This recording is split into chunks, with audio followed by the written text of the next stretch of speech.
आगे है compare nested if with sequence of if statement with an example, के nested if को simple if के साथ वो कहता है कंपेयर करें। नेस्टेड इफ हमने पढ़ा कि एक इफ के अंदर एक और बाहर वाला इफ की कंडीशन ट्रू होगी तो अंदर वाले इफ को चेक करेगा। सिंपल इफ में क्या है कि सिंपल इफ कंडीशंस होंगी, कंडीशन ट्रू होगी तो एग्जीक्यूट होता है, अदरवाइज कुछ भी नहीं होता। There is a difference between sequence of if statement and nested if statement. वो कहता है कि सीक्वेंस ऑफ इफ स्टेटमेंट को अगर हमने सीक्वेंस में एक तरतीब में लिखें और नेस्टेड इफ को स्टेटमेंट्स को लिखें तो उसमें क्या डिफरेंस है। The sequence of if statement is simpler than nested if statement. जो सीक्वेंस ऑफ इफ स्टेटमेंट यानी अगर हम एक से ज्यादा इफ स्टेटमेंट को एक तरतीब में लिखें, वो कहता है कि नेस्टेड इफ से आसान है, सिंपल है। That is why the beginners usually prefer to use sequence of if statement than nested if statement. इसलिए जो बिगिनर्स होते हैं, जो नए नए प्रोग्रामर होते हैं, वो सिंपल इफ स्टेटमेंट को इस्तेमाल करना पसंद करते हैं बजाय इसके कि नेस्टेड इफ को इस्तेमाल करें। However, it is sometimes useful to use nested if instead of sequence of if statement। वह कभी sometimes यानी जो nested if है वो ज़्यादा यूजफुल होती है, काबिल इस्तेमाल होती है बजाय सिंपल if स्टेटमेंट के। In nested if statement, remaining conditions are skipped when control reaches a logical decision। nested if में क्या होता है कि जब वो उसे मतलब कोई कंडीशन ट्रू होती है या एग्जीक्यूट हो जाती है कोई स्टेटमेंट, तो बाकियों को क्या करता है, स्किप कर देता है। जैसे हमने कहा था कि अगर पहली कंडीशन ही इफ की ट्रू हो गई तो उसके एल्स पे तो नहीं जाएगा, अंदर वाले इफ की बॉडी के अंदर आके इफ को चेक करेगा, अंदर वाले को।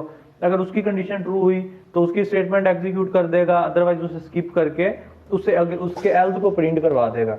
यानी कोई भी इसमें एक स्टेटमेंट, कोई एक बॉडी एग्जीक्यूट होनी होती है, बाकी जो है वो स्किप हो जाती हैं। लेकिन सिंपल इफ में क्या है कि इसमें सारी कंडीशंस को चेक करेगा और सबको अगर ट्रू होंगी तो सबको एग्जीक्यूट करवा सकता है, अगर कोई एक ट्रू होगी तो एक को एग्जीक्यूट करवा देगा, जितनी फॉल्स होंगी सबको स्किप कर देगा।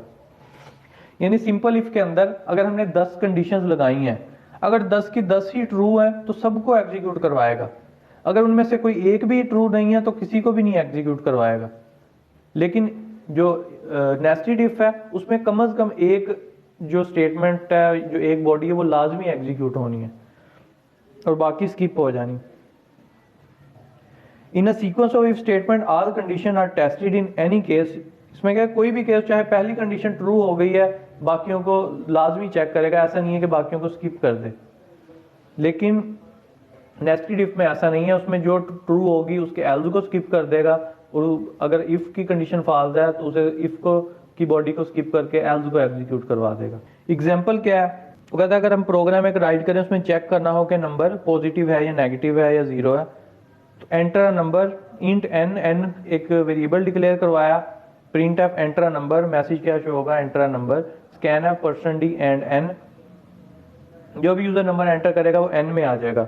फॉर एग्जाम्पल उसने नंबर 10 एंटर किया तो चेक करेगा इफ n ग्रेटर देन 0, तो 10 क्या प्लस में, वो n से 0 से बड़ा होता है, तो प्रिंट क्या करवा देगा, नंबर इज पॉजिटिव। अब पहली कंडीशन ट्रू हो गई है, उसकी स्टेटमेंट भी एग्जीक्यूट हो गई, लेकिन जो बाकी रह गई हैं उन्हें भी लाजमी चेक करेगा। अब अगली को चेक करेगा if n less than 0, n क्योंकि 0 से छोटा नहीं था, 10 था, प्लस में 10 था, इसलिए ये कंडीशन भी फॉल्स हो जाएगी।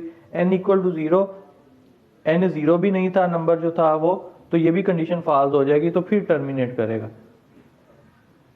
अगर हम माइनस में नंबर एंटर करते तो फिर क्या है, if n greater than 0, number greater than 0 नहीं था, कंडीशन फॉल्स क्योंकि हमने माइनस में नंबर एंटर किया।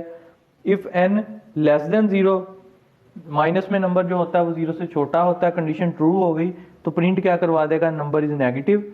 अब प्रिंट करवाने के बाद जो अगली 0 वाली है उसे भी लाजमी चेक करेगा क्योंकि सिंपल इफ है। If n equal to 0, number 0 नहीं है, इसलिए ये भी फॉल्स हो जाएगी, चेक लाजमी करेगा। अगर हम नंबर 0 एंटर करते हैं फिर भी ऊपर वाली दोनों को भी चेक करेगा, दोनों फॉल्स होंगी क्योंकि उसमें पहली वाली में n ग्रेटर देन 0 है, दूसरी में n लेस देन 0 है, दोनों फॉल्स हो जाएंगी। थर्ड को आगे चेक करेगा, n equal to 0, condition true और नंबर इज 0, ये प्रिंट करवा देगा। The above example input a number, ऊपर वाली जो एग्जाम्पल है उसमें एक नंबर एंटर किया, it uses a sequence of 3 if statement to find whether the number is positive, negative और जीरो।